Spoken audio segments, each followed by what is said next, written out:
अस्सलाम वालेकुम फ्रेंड्स। मैं सफदर खान कियानी। आप देख रहे हैं मेरा channel voice of Kiyani. Channel पे आप न्यू है, चैनल को लाजमी सब्सक्राइब कीजिए और बेल आइकन को भी क्लिक कर दीजिए ताकि तमाम वीडियोस का नोटिफिकेशन आपको टाइम से मिलता रहे। फ्रेंड्स, वीडियो को एंड तक देखिएगा, इंशाल्लाह बड़ी इंपॉर्टेंट वीडियो है। आज भी हम फार्मास्यूटिकल के हवाले से इस वीडियो में बात करेंगे और आज हम डिपार्टमेंट बात करेंगे। इससे पहले हमने एक दो डिपार्टमेंट में बात की थी, अभी कुछ और भी डिपार्टमेंट के हवाले से बातें करनी है। लेकिन आज एक फार्मा में एक बड़ा इंपॉर्टेंट डिपार्टमेंट है जिसका एक बहुत बड़ा रोल है, जिसको हम कहते हैं रेगुलेटरी अफेयर्स का डिपार्टमेंट। आज हम देखेंगे यानी कि ये जो रेगुलेटरी अफेयर्स है, ये डिपार्टमेंट है, ये क्या करता है, इसकी जिम्मेदारियां क्या हैं और ये क्या क्या रोल अदा करता है, इस हवाले से आज थोड़ी सी हम बात करेंगे। आपको नाम से भी अंदाजा हो रहा है कि रेगुलेटरी अफेयर्स यानी जो अफेयर्स जो मामला उनको रेगुलेट करना।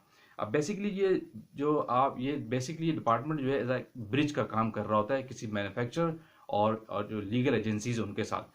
जो लीगल ऑपरेशंस होते हैं यानी किसी भी इंडस्ट्री के अंदर, आपको पता है कि इंडस्ट्री के अंदर जो टेक्निकल ऑपरेशन चलाने के लिए एसओपीज रिक्वायर्ड होती हैं, इंस्ट्रूमेंट रिक्वायर्ड होता है, टेक्निकल चीज़ें रिक्वायर्ड होती है। लेकिन किसी को टेक्निकल डिपार्टमेंट से बाहर के जो लीगल मामलात है, किसी भी ऑपरेशन को चलाने के लिए लीगली क्या तरीक़ाकार होता है, यानी कोई लीगल इंस्ट्रक्शंस ना आए, लीगली मामला जो देखे जाते हैं उसको रेगुलेटरी अफेयर्स का डिपार्टमेंट देख रहा होता है। फॉर एग्जांपल, लेट्स सपोज जैसे कि आपके किसी कंट्री में आपकी मैन्युफैक्चर कंपनी है। अगर हम पाकिस्तान की बात करें तो पाकिस्तान में जो हम जवाबदेह होते हैं, जहाँ पे जो आपको लुक आफ्टर कर रही होती है, जैसे मिनिस्ट्री ऑफ हेल्थ है, हेल्थ केयर डिपार्टमेंट होते हैं गवर्नमेंट के, यानी गवर्नमेंट के जो हेल्थ केयर डिपार्टमेंट होते हैं जिसको मिनिस्ट्री ऑफ हेल्थ कहते हैं, उसके साथ रिलेशन बिल्ड करना। जाहिर सी बात है, मिनिस्ट्री ऑफ हेल्थ आप बाउंडेड मिनिस्ट्री ऑफ हेल्थ के साथ ये कोई भी ऑपरेशन करेंगे तो वो लीगली आप करेंगे, कोई भी इलीगल काम नहीं कर सकते।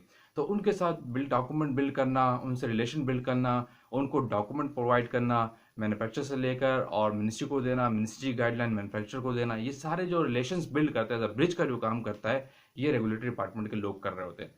इसके अलावा अगर कंट्री से आप बाहर बात करते हैं, उनके साथ रिलेशन बिल्ड करना, अगर आप किसी यूरोप कंट्री में अप्लाई कर रहे हैं मैन्युफैक्चरिंग, यानी कोई भी आप अपनी प्रोडक्ट किसी अदर कंट्रीज में सेल कर रहे हैं या कंट्री के अंदर सेल कर रहे हैं, तो आपको लीगल एजेंसीज के साथ रिलेशन बिल्ड करना होता है और उनकी परमिशन लेना होती है। तो ये सारे मामला जो लीगल मामला देख रहा होता है, ये रेगुलेटरी अफेयर्स बेसिकली देखता है। अगर हम बाहर इंटरनेशनली बात करें तो उनके साथ फिर वहाँ की एजेंसीज के साथ रिलेशन बिल्ड करना।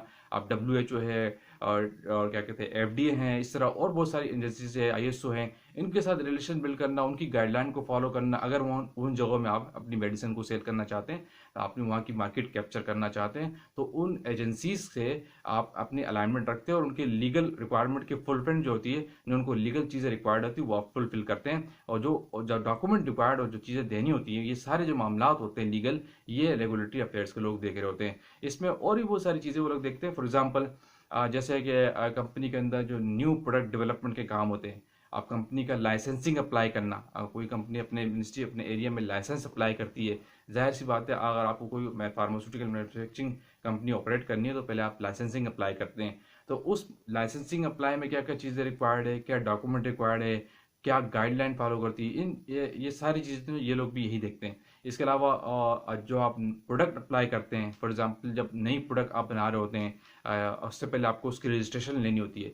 उस रजिस्ट्रेशन के लिए क्या क्या डॉक्यूमेंट रिक्वायर्ड है, क्या क्या चीज़ें साथ सपोर्टिंग देनी है मिनिस्ट्री को, कौन सा स्टेबिलिटी का डेटा साथ देना है या ट्रायल बेसिस का डेटा क्या देना है, क्या क्या गाइडलाइन देनी है, प्रोडक्ट का नेम क्या देना है, पूरे बंच फाइल में जो फाइल बना के आप न्यू प्रोडक्ट अप्लाई करते हैं, वो सारी चीज़ें प्रोवाइड करना है रेगुलेटरी अफेयर्स के लोग कर रहे होते हैं। अब इन रेगुलेटरी अफेयर्स के लोग, जाहिर सी बात है, टेक्निकल डिपार्टमेंट से डायरेक्ट इंटरलिंक होता है, क्योंकि उनको टेक्निकल डॉक्यूमेंट की रिक्वायर्ड होती है किसी भी लाइसेंसिंग के लिए, किसी भी प्रोडक्ट रजिस्ट्रेशन के लिए डायरेक्ट आपको ये चीज़ें रिक्वायर्ड होती है। तो इस डिपार्टमेंट के जो लोग होते हैं, इनका डायरेक्ट इंटरेक्शन रहता है कंपनी के टेक्निकल लोगों के साथ भी, स्पेशली क्वालिटी कंट्रोल हो गया, क्वालिटी एश्योरेंस हो गया। फिर दूसरा, ये जो रेगुलेटरी अफेयर्स के जो लोग होते हैं, इनका डायरेक्ट इंटरेक्शन ऑडिट से भी रहता है। जितने जो एक्सटर्नल ऑडिट होते हैं या इंटरनल ऑडिट होते हैं, उनको भी इंटरेक्शन डायरेक्ट फेस करना, ये रेगुलेटरी के अफेयर्स आपके पैरेलल आपके साथ चल रहे होते हैं, क्योंकि उनकी लीगल रिक्वायरमेंट्स को भी देखते हैं, तो यही फेस करते हैं। इसके सामने फ्रंट लाइन पे भी ये लोग होते हैं और सारी चीज़ें पैरेलल ये लोग भी साथ साथ फ्रंट लाइन पे होते हैं।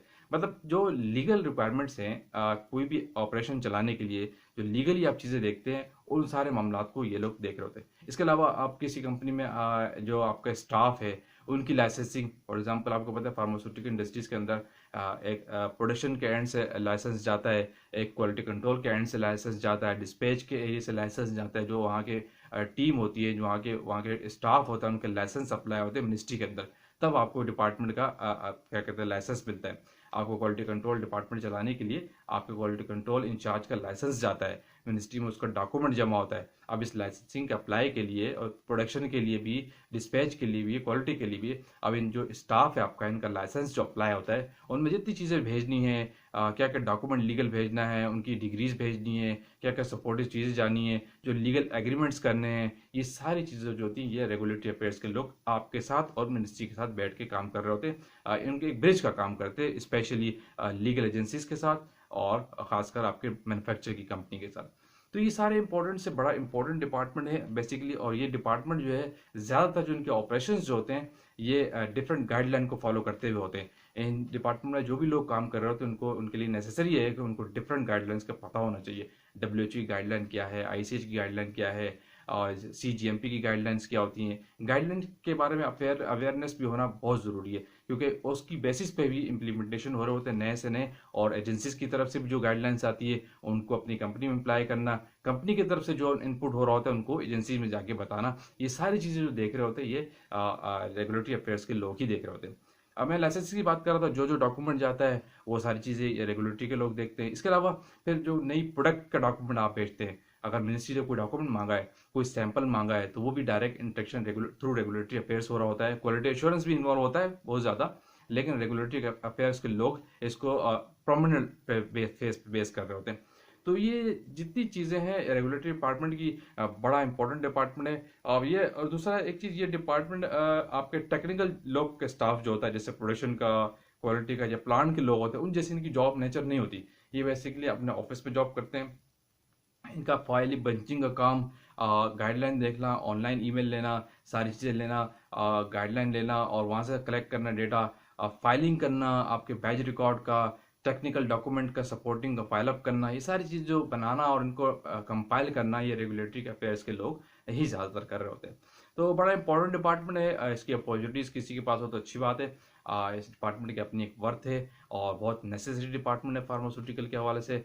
सारे आपके लीगल काम जो है ये डिपार्टमेंट देख रहा होता है। अगर आपको कोई लीगल रिस्ट्रिक्शंस कहीं आती है तो उन सारी चीज़ों को यही इदारा देख रहा होता है। अगर कंपनी में कोई लीगल इश्यूज भी आते हैं तो उनको सॉल्व करने में भी ये रेगुलेटरी के अफेयर्स फ्रंट लाइन पर होते हैं। ऑडिट के हवाले से भी, और प्रोडक्ट अप्लाई के हवाले से भी, और अपने स्टाफ के लाइसेंसिंग के हवाले से भी, आप कंपनी का भी लाइसेंस रिन्यू करना हो या न्यू अप्लाई करना हो, उस पर भी जो डॉक्यूमेंट रिक्वायर्ड होता है वो सारी चीज़ें भी रेगुलेटरी के अफेयर्स ही लोग देख रहे होते हैं। यही जाके यूनिवर्सिटी में सबमिट कराते हैं और यही उनसे लाइसेंस अप्लाई करते हैं और यही उनसे चीज़ें रिसीव करते हैं।